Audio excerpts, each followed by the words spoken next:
Hello అండి, అందరికి నమస్కారం. ఇవాళ మన ఛానల్ రెసిపీ ఏంటంటే గోధుమ రవ్వ ఉప్మా అండి. మనం రొటీన్గా ఎప్పుడు బొంబాయి రవ్వతో ఉప్మా చేసుకుంటూ ఉంటాం కదా. ఒకసారి గోధుమ రవ్వతో కూడా ఉప్మా చేసుకొని చూడండి, చాలా బాగుంటుంది.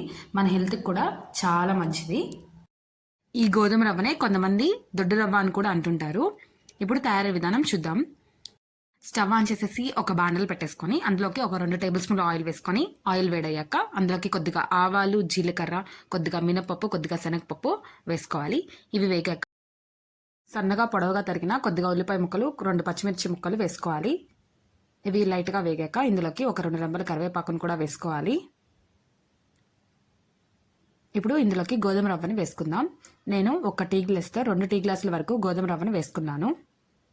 ఈ గోధుమ రవ్వ వేసుకున్నాక మంటని సిమ్లో పెట్టేసుకొని ఒక 5 నిమిషాల పాటు వేయించుకోవాలి. ఇలా 5 నిమిషాల పాటు వేయించుకున్నాక పక్కన పెట్టేసుకోవాలి.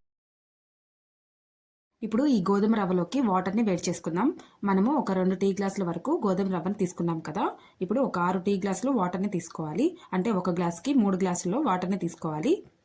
ఇందులో ఒక ½ టీ స్పూన్ ఉప్పు వేసి బాగా వేడి చేసుకోవాలి.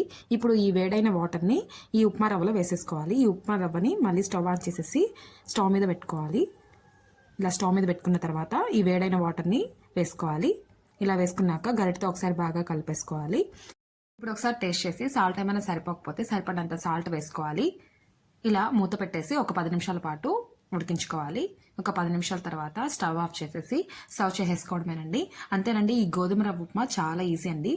టేస్టీగా తింటూ బరువు తగ్గాలి అని అనుకునేవారు ఈ గోధుమ రవ్వ ఉప్మాని మీ డైట్లో ఇంక్లూడ్ చేసుకోండి. తప్పకుండా మంచి రిజల్ట్ చూస్తారు.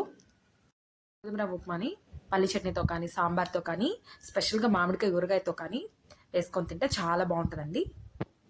ఒకసారి మీరు కూడా ట్రై చేసి చూడండి. ఈ వీడియో మీకు నచ్చినట్లయితే లైక్ చేయండి, షేర్ చేయండి, మా ఛానల్ సబ్స్క్రైబ్ చేయండి. Thank you for watching.